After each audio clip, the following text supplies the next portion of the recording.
ruang char thenkhatna Mizo dikti pisia ziak tu elming moya chungo chiar tu ajak el chungo ruang char ani police in anti turantia postmortem ani nuwa an chungte omlo cha chu riang vai de thamwala phumanita athalak media lama thon darzui zelania chuta zokholamat tangim achungte anlo langta police lama kalin thila zo chianga anin thil thuita thil turan nei lo nen chuanin ti ngeina an thalo chuan min lo phone ta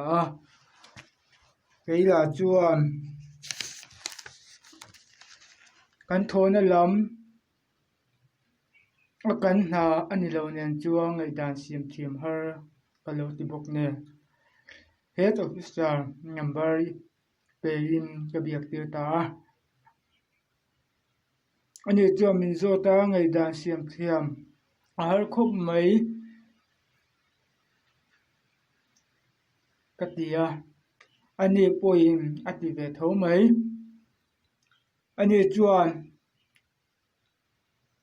min ko tu te bei don na siam ai chuan pei pen le mai don mi min ta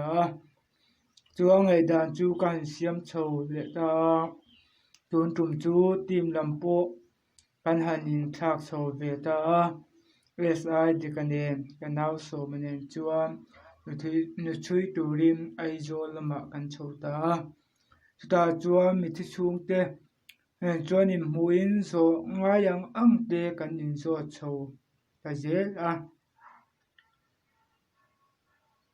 SI dika chuan police station lama OC lo muin file te alo li chok poka chuan kan thei ang chuan zan lama chuan kan pathum in ngai tu na chu kan han seng so ngar ta file te chu theiang angin kan han en non boka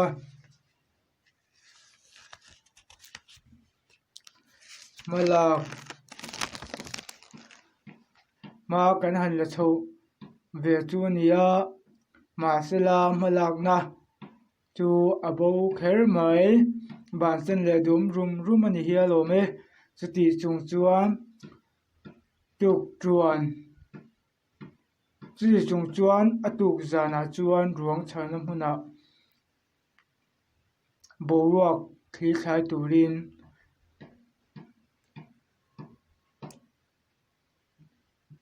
so manen chuan SI dika chu katira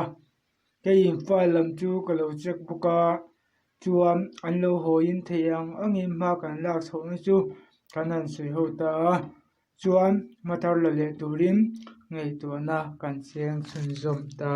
ani